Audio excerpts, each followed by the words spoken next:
ಮಹಾಶಿವರಾತ್ರಿ ಕೇವಲ ಹಬ್ಬವಲ್ಲ, ಇದು ಮನಸ್ಸು, ದೇಹ ಮತ್ತು ಆತ್ಮ ಒಂದಾಗಿ ಶಿವನಲ್ಲಿ ಲೀನವಾಗುವ ಮಹಾಪರ್ವ. ಶಿವನು ಮನೋನಿಯಾಮಕನು.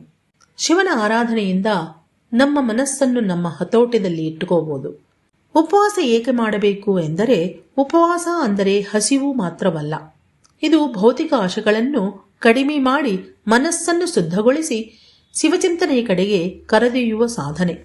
ದೇಹಕ್ಕೆ ವಿಶ್ರಾಂತಿ ಸಿಗುತ್ತದೆ, ಆರೋಗ್ಯ ಸುಧಾರಿಸುತ್ತದೆ, ಮನಸ್ಸು ಶಾಂತವಾಗುತ್ತದೆ.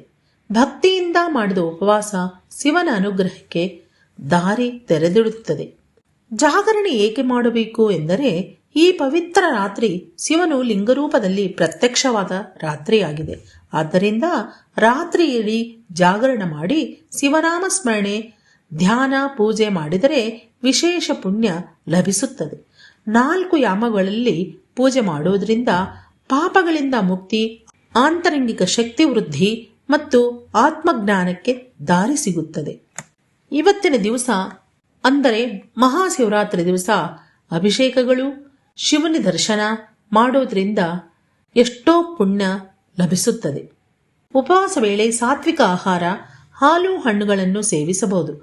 ಮುಖ್ಯವಾದದ್ದು ಭಕ್ತಿ, ಶ್ರದ್ಧೆ ಮತ್ತು ಶುದ್ಧ ಮನಸ್ಸು. ಈ ಮಹಾಶಿವರಾತ್ರಿಯಲ್ಲಿ ಉಪವಾಸದಿಂದ ದೇಹವನ್ನು, ಜಾಗರಣೆಯಿಂದ ಮನಸ್ಸನ್ನು, ಶಿವಭಕ್ತಿಯಿಂದ ಆತ್ಮವನ್ನು ಶುದ್ಧಗೊಳಿಸೋಣ. ಓಂ ನಮಃ ಶಿವಾಯ.